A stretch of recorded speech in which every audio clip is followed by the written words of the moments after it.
E aí, meu amigo e minha amiga cartoleira, como estão vocês? Aqui tá falando Gustavo, GSS Games na parada com vocês. E galera, tô aqui hoje, 20ª rodada do nosso queridíssimo Cartola FC, para trazer para vocês a nossa escalação de valorização para essa 20ª rodada do nosso queridíssimo Cartola FC.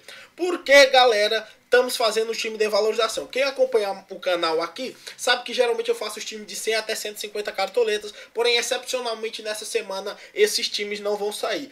Por quê? Porque meu time principal tá valendo só 140 cartoletas, galera. Quem não viu meu time principal focado em pontuação tá na descrição do vídeo. Então, ficou inviável fazer os times de 100, 110, 120, 130, porque o time que eu acho melhor é o de 140, ou seja, não adianta eu fazer um de 150 se eu acho que um de 140 pontua mais. Então, resolvi fazer esse time de valorização para quem quiser. Lembrando também para você que não é inscrito no canal, parceiro, se inscreve. Todos os links dos vídeos que vão lançar nessa rodada estarão na descrição. Ainda vamos fazer time só com aposta de jogadores que não estão entre os mais escalados, além do nosso time definitivo. Tranquilo? Então foi isso, sem mais delongas, solta a vinheta e vamos pro vídeo.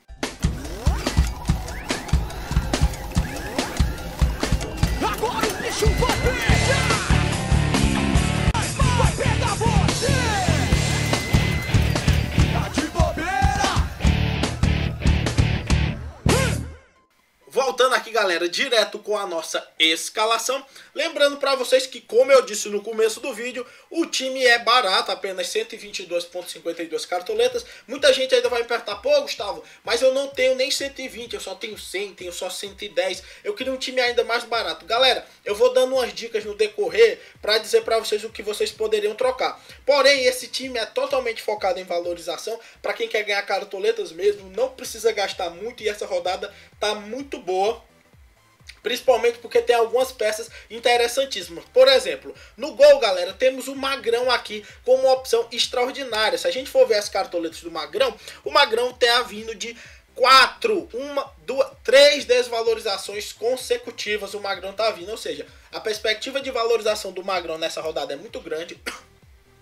Os scouts dele são extremamente positivos, com 24 defesas difíceis e 22 gols sofridos. Eu sempre tenho aquele padrão, se o goleiro tem uma quantidade de defesa difícil próximo do número de gols sofridos, a média dele é razoável, porque a defesa difícil vale 3, o gol sofrido tira menos 2. Ele teve 6 SG, não é uma quantidade muito grande. O Sport, notadamente, é um time que acaba também sofrendo muitos gols em diversos jogos, tem um ataque bastante produtivo, porém uma defesa até certo ponto bem falha. Já são 26 gols sofridos até agora na competição, entre os 10 melhores colocados, só não é pior do que a defesa do Fluminense, que porventura é o 10º, ou seja, é complicado, porém o Magrão tem uma perspectiva de defesa difícil gigantesca e é um jogador que esporadicamente faz umas mitagens. Tem uma opção mais cara que vai no meu time principal, que é o Wilson, mas o Magrão é com certeza uma bela opção. Na lateral, as duas opções que a gente encontrou boa para valorização e também que tem boas possibilidades de pontuar, porque muita gente fala assim, ah, Gustavo, fulano tá muito desvalorizado. Sim, galera, se ele também tiver muito desvalorizado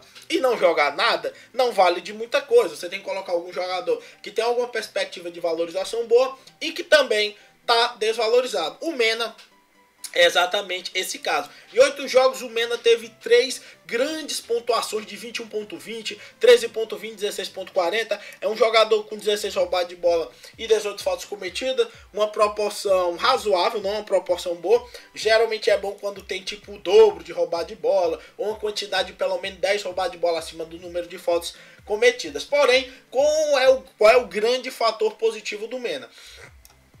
Um gol, 4 assistências em apenas 8 jogos. É um jogador que se propõe muito a impor seu jogo pelo lado do Sport.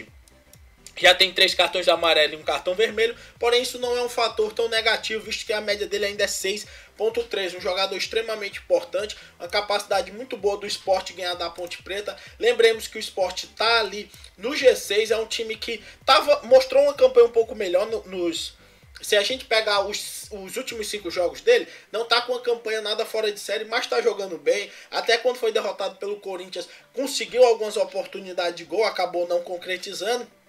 Porém, é um time muito bom. A Ponte Preta tá ali na boca da zona do rebaixamento. Terá o jogo dela no meio da semana por causa do jogo contra o Fluminense, vai chegar um pouco cansado nesse jogo de domingo, porque vai ter que viajar para Pernambuco, é uma viagem longa, vai para o Rio para Campinas é perto, mas a viagem contra o Sport vai ser difícil, então eu vejo uma perspectiva boa do Mena fazer uma boa pontuação.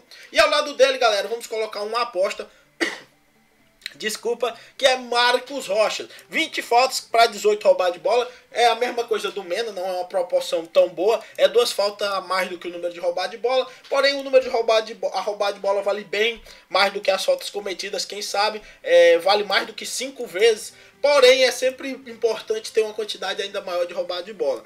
2 assistências na competição. O Marcos Rocha é um jogador de muitos altos e baixos. Como a gente pode ver aqui, ele dá essas pontuações mais vistosas dele. Somente tem 7 jogos até o momento. Ele teve uma extremamente baixa, um menos 4.9, um 12.3, que é uma pontuação boa, um 9.4, um menos 0.2 e um 3.10.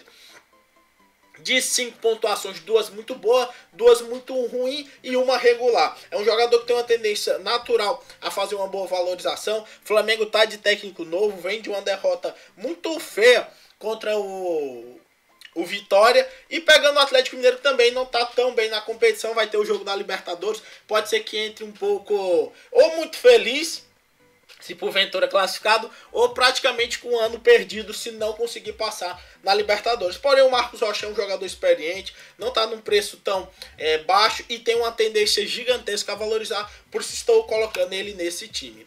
A minha dupla de zaga vai ser Gabriel e Rodrigo Caio. O Gabriel é um jogador que em roubada de bola compensa o número de faltas cometidas, apenas 3 SG, é um zagueiro com a em posição física e velocidade muito boa. A média dele vem caindo um pouquinho nessas últimas rodadas, na verdade caindo até consideravelmente, porém temos que também levar em consideração que isso vem muito pela fase do Galo. O Galo vem numa fase ruim, porém não é um time também para estar numa situação tão complicada. Eu acho que pode sim conseguir em casa um bom resultado.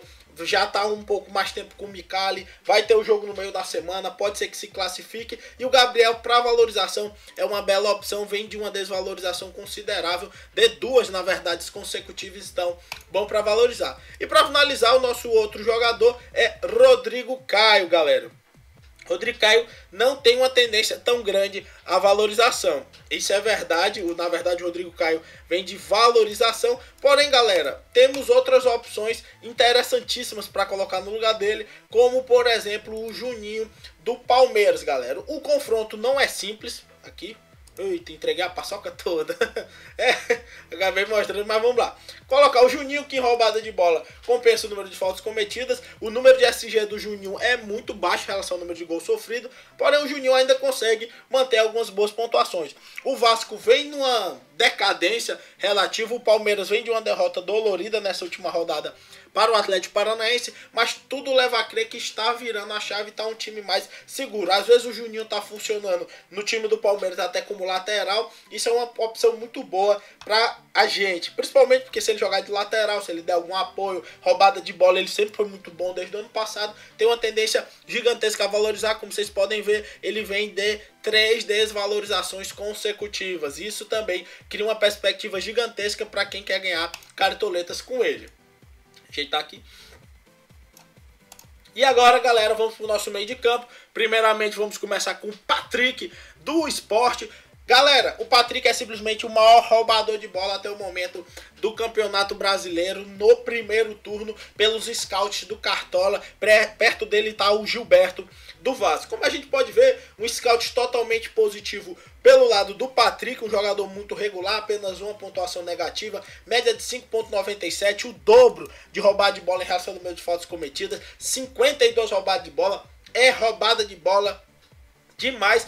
Mais de 3 roubadas de bola por jogo. Lembremos que cada roubada de bola vale 1.7. 1.7 vezes 3, nós chegamos a 5.1. Ou seja, só de roubada de bola o Patrick faz 5.1 por jogo. Tirando que ele sofre muita falta e ele sempre pode deixar um golzinho. Uma opção extremamente boa, tá desvalorizado e um preço até certo ponto aceitável. Ao lado dele nós vamos com o Diego Souza, que é o outro jogador do esporte. O jogador mais ofensivo, que tem uma vocação maior pro gol. Ele acaba não fazendo roubada de bola em relação ao número de faltas cometidas. Na verdade, a proporção dele é péssima. Porém, o grande forte do Diego Souza é o setor ofensivo, é a chance de fazer gols. Por isso que colocar ele é uma opção totalmente válida nessa rodada, visto os problemas que a Ponte Preta vem passando. A Ponte Preta não está com a defesa também tão segura, já são 24 gols sofridos. O grande desempenho da Ponte Preta é principalmente quando joga no Moisés Lucarelli, jogando na Ilha do Retiro, onde o Sport é muito melhor do que quando até joga na Arena Pernambuco.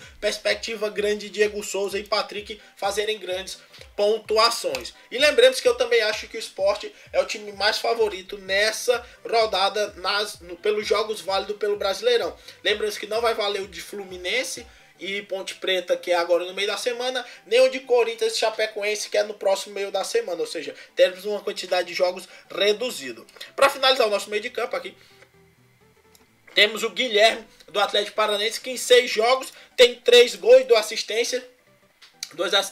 Muito dessa virada de desempenho do Atlético Paranaense, que vem com 3 vitórias consecutivas, a última contra o Palmeiras no Allianz Parque, é muito pelo Guilherme. 3 gols, 2 assistências, é um jogador que não faz muita roubada de bola, mas é um jogador muito pensante no time do Atlético Paranaense. 2 pontuações mitológicas, 20.7 e um 7.8. Vem de uma desvalorização, apesar da boa pontuação, porque a retrasada dele foi absurda. Uma outra opção que na teoria é um pouco mais seguro seria o Nicão. Porém o Guilherme, pelo o futebol apresentado, eu vejo como uma opção melhor. O Atlético Paranaense vai ter um jogo no meio da semana, um jogo extremamente difícil contra o Santos.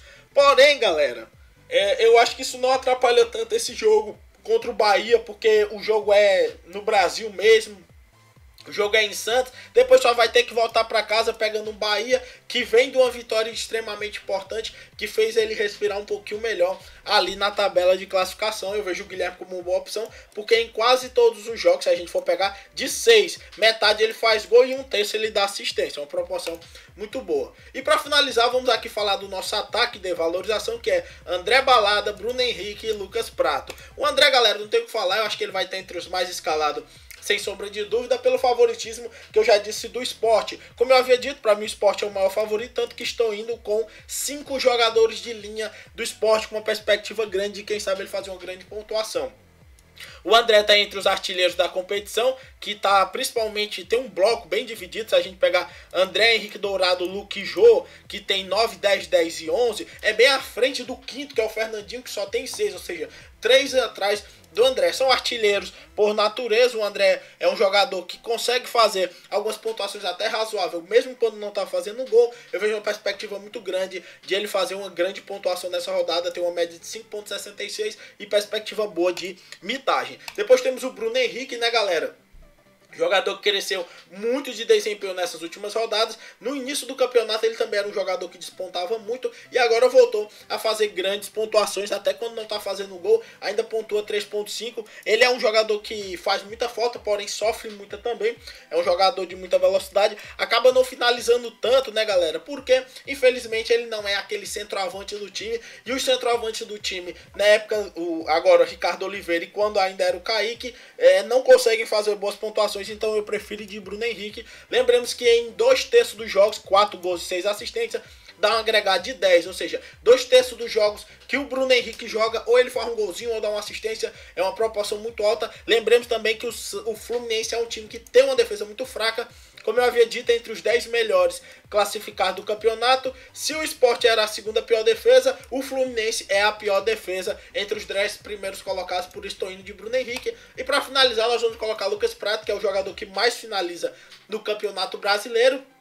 Isso é muito bom no Cartola, porque mesmo o Lucas Prato não estando fazendo uma quantidade gigantesca de gol, apenas 5 em 19 jogos, para um artilheiro como ele ainda acaba sempre pontuando pelo menos razoável. O Cruzeiro é um time que oscila muito na competição, vem de grandes vitórias, depois de alguns empates decepcionantes, e o São Paulo precisa desse resultado a qualquer custo para não ver os times fora da zona do rebaixamento se distanciando. Ele já está a 3 pontos do primeiro fora, que é a Chapecoense. Então, ficar ligado. E de técnico, o Pô fechou Vanderlei Luxemburgo, porque eu acho o Sport o maior favorito dessa rodada e o Pô fechou não está caro. O time ficou custando 121,49 cartoletas, ou seja, não ficou um time caro.